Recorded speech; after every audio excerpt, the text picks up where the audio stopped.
Jane Eyre by Charlotte Brontë. Chapter 26. Sophie came at 7 to dress me. She was very long indeed in accomplishing her task, so long that Mr Rochester, grown, I suppose, impatient of my delay, sent up to ask why I did not come. She was just fastening my veil, the plain square of blonde after all, to my hair with a brooch. I hurried from under her hands as soon as I could. "Stop!" she cried in French. "Look at yourself in the mirror. You have not taken one peep." So I turned at the door. I saw a robed and veiled figure so unlike my usual self that it seemed almost the image of a stranger. "Jane!" called a voice, and I hastened down. I was received at the foot of the stairs by Mr Rochester. "Lingerer," he said, "my brain is on fire with impatience, and you tarry so long." He took me into the dining room, surveyed me keenly all over, pronounced me fair as a lily, and not only the pride of his life, but the desire of his eyes, and then, telling me he would give me but 10 minutes to eat some breakfast, he rang the bell. One of his lately hired servants, a footman, answered it. "Is John getting the carriage ready?" "Yes, sir." "Is the luggage brought down?" "They're bringing it down, sir." "Go you to the church, see if Mr Wood, the clergyman, and the clerk are there. Return and tell me." The church, as the reader knows, was just beyond the gates. The footman soon returned. "Mr Wood is in the vestry, sir, putting on his surplice. And the carriage?" "The horses are harnessing. We shall not want it to go to church, but it must be ready the moment we return. All the boxes and luggage arranged and strapped on, and the coachman in his seat." "Yes, sir." "Jane, are you ready?" I rose. There were no groomsmen, no bridesmaids, no relatives to wait for or marshal, none but Mr Rochester and I. Mrs Fairfax stood in the hall as we passed. I would fair have spoken to her, but my hand was held by a grasp of iron. I was hurried along by a stride I could hardly follow, and to look at Mr Rochester's face was to feel that not a second of delay would be tolerated, for any purpose. I wonder what other bridesman ever looked as he did, so bent up to a purpose, so grimly resolute, or who, under such steadfast brows, ever revealed such flaming and flashing eyes. I know not whether the day was fair or foul. In descending the drive I gazed neither on sky nor earth. My heart was with my eyes, and both seemed migrated into Mr Rochester's frame. I wanted to see the invisible thing on which, as we went along, he appeared to fasten a glance, fierce and fell. I wanted to feel the thoughts whose force he seemed breasting and resisting. At the churchyard wicket he stopped. He discovered I was quite out of breath. "Am I cruel in my love?" he said. "Delay an instant. Lean on me, Jane." And now I can recall the picture of the grey old house of God, rising calm before me, of a rook wheeling round the steeple, of a ruddy morning sky beyond. I remembered something too of the green grave mounds, and I have not forgotten either 2 figures of strangers straying amongst the low hillocks and reaching the mementos graven on the few mossy headstones, reading the mementos. I noticed them because as they saw us they passed round to the back of the church, and I doubted not they were going to enter by the side aisle door and witness the ceremony. By Mr Rochester they were not observed. He was earnestly looking at my face, from which the blood had, I dare say, momentarily fled, for I felt my forehead dewy and my cheeks and lips cold. When I rallied, which I soon did, he walked gently with me up the path to the porch. We entered the quiet and humble temple. The priest waited in his white surplice at the lowly altar, the clerk beside him. All was still. 2 shadows only moved in a remote corner.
Ceremony is quite broken off, subjoined the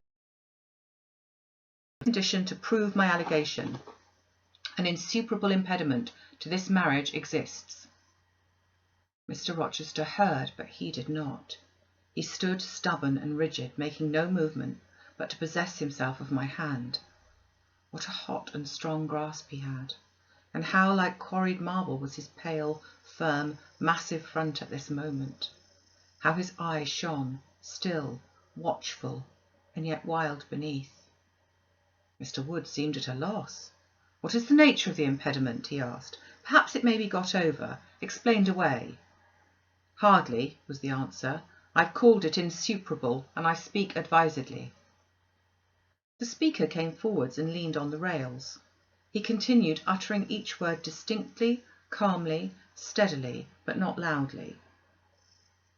"It simply consists of the existence of a previous marriage. Mr. Rochester has a wife now living." My nerves vibrated to these low-spoken words as they'd never vibrated to thunder. My blood felt their subtle violence as it had never felt frost or fire, but I was collected and in no danger of swooning. I looked at Mr. Rochester. I made him look at me. His whole face was colourless rock. His eye was both spark and flint. He disavowed nothing. He seemed as if he would defy all things. Without speaking, without smiling, without seeming to recognise in me a human being, he only twined my waist with his arm and riveted me to his side. "Who are you?" he asked of the intruder. "My name is Briggs, a solicitor of Street, London." "And would you thrust on me a wife?"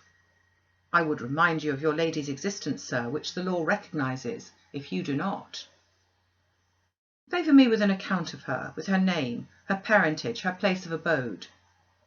"Certainly."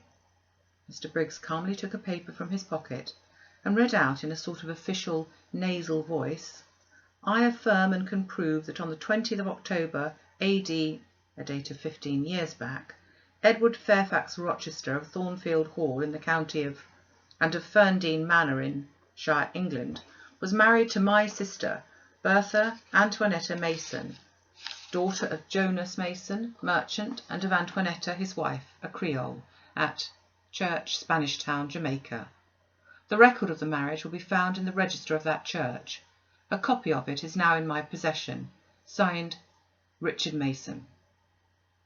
"That, if a genuine document, may prove I have married, but it does not prove that the woman mentioned therein as my wife is still living."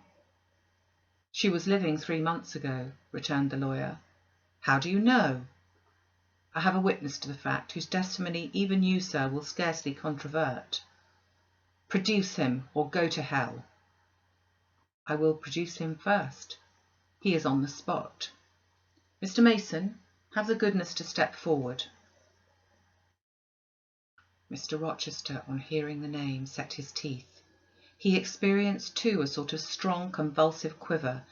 Near to him as I was, I felt the spasmodic movement of fury or despair run through his frame. The second stranger, who had hitherto lingered in the background, now drew near. A pale face looked over the solicitor's shoulder. Yes, it was Mason himself.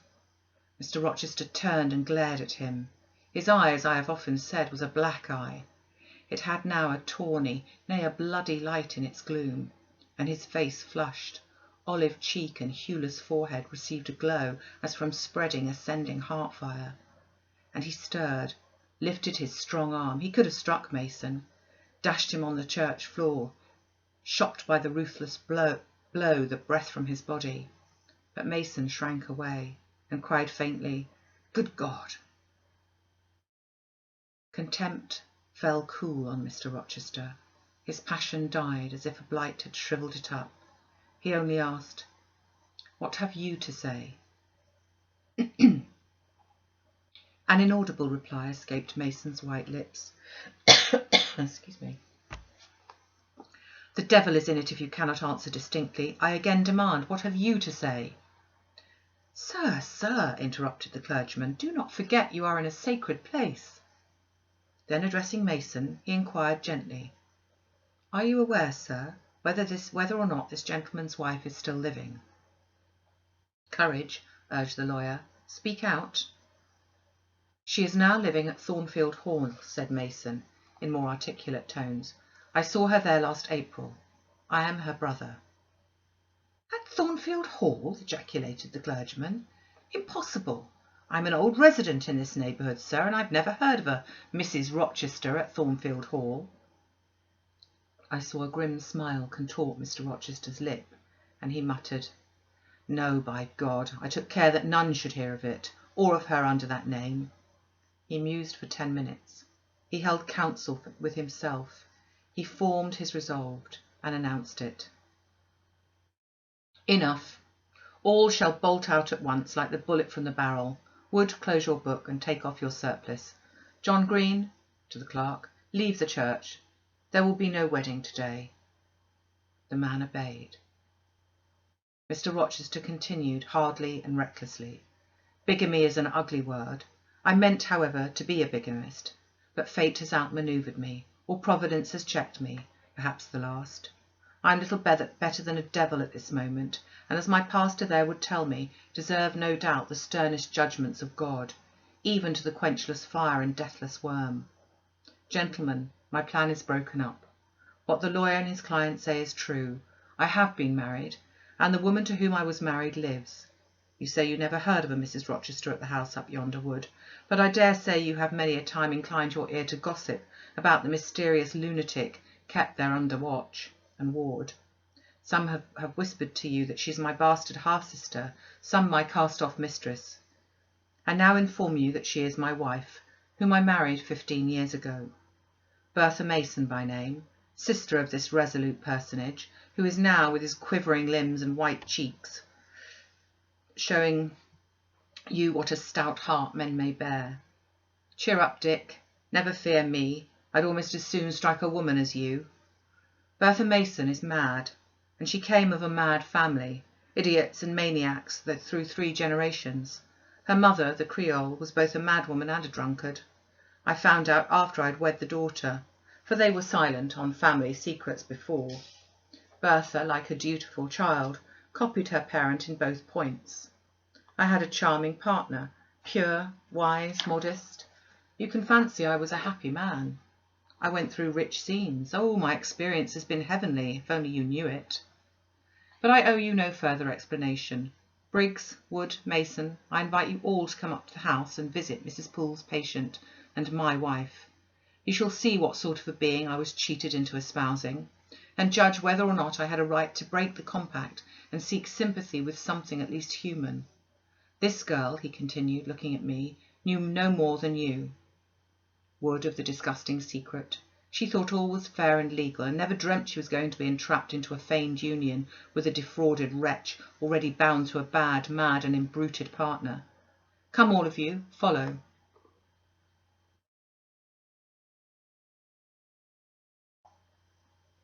Still holding me fast, he left the church. The 3 gentlemen came after. At the front door of the hall we found the carriage. Take it back to the coach-house, John, said Mr Rochester. It will not be wanted today. At our entrance, Mrs Fairfax, Adele, Sophie, Leah advanced to meet and greet us. To the right about, every soul, cried the master. Away with your congratulations. Who wants them? Not I. They're 15 years too late. He passed on and ascended the stairs, still holding my hand and still beckoning the gentlemen to follow him, which they did. We mounted the first staircase, passed up the gallery, proceeded to the 3rd story. The low black door, opened by Mr Rochester's master key, admitted us to the tapestried room, with its great bed and its pictorial cabinet. You know this place, Mason, said our guide. She bit and stabbed you here. He lifted the hangings from the wall, uncovering the 2nd door. This too he opened.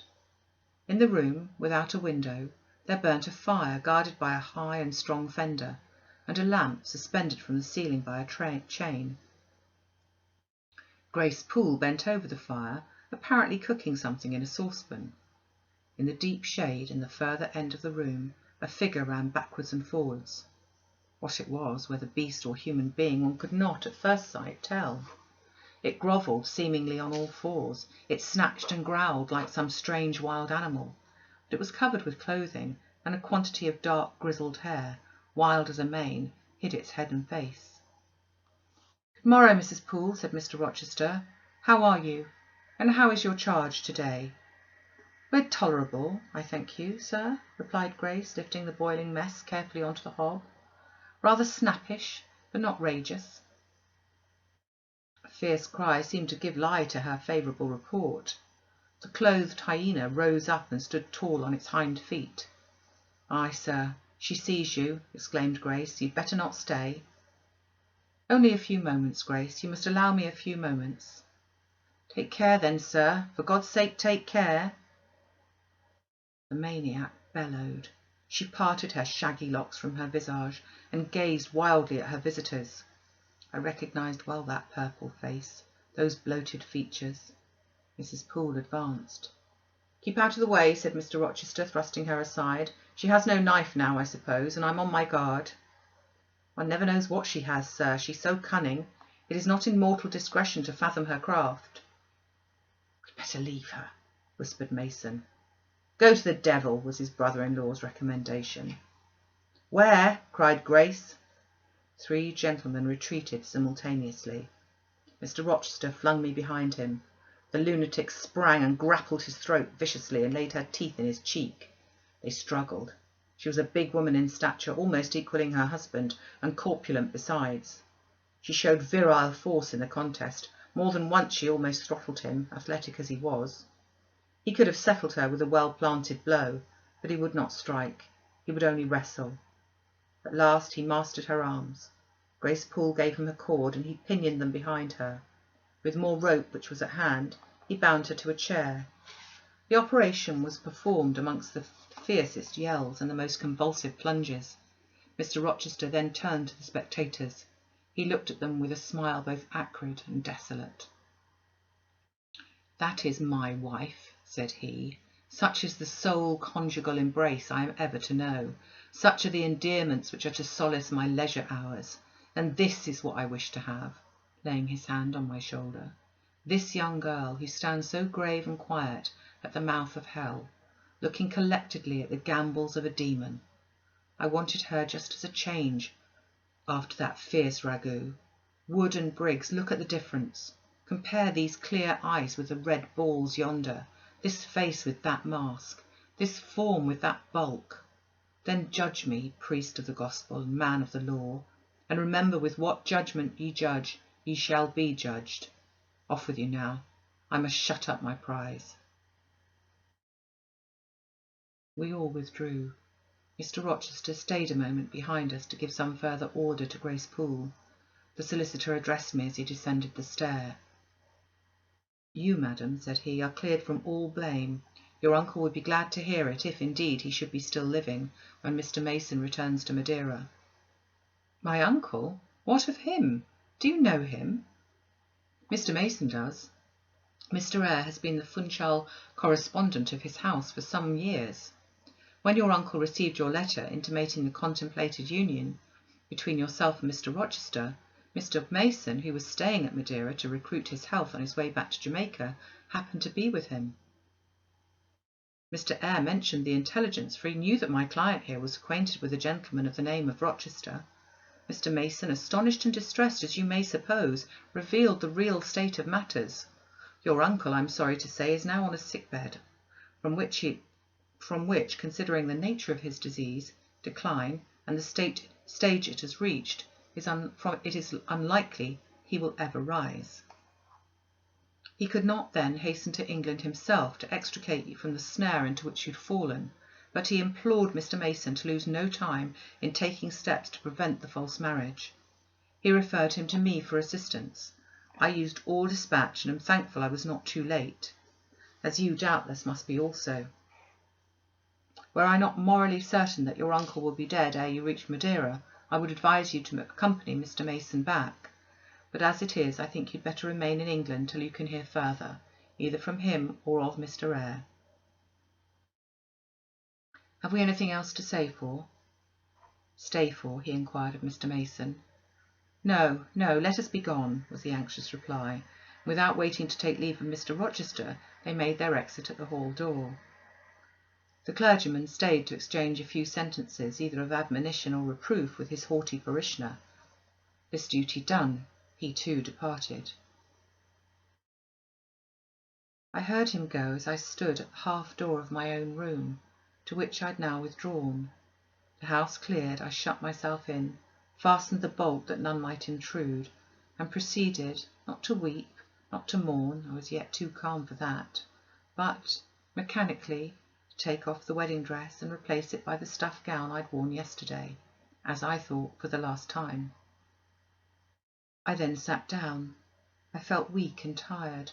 I leaned my arms on a table, and my head dropped on them.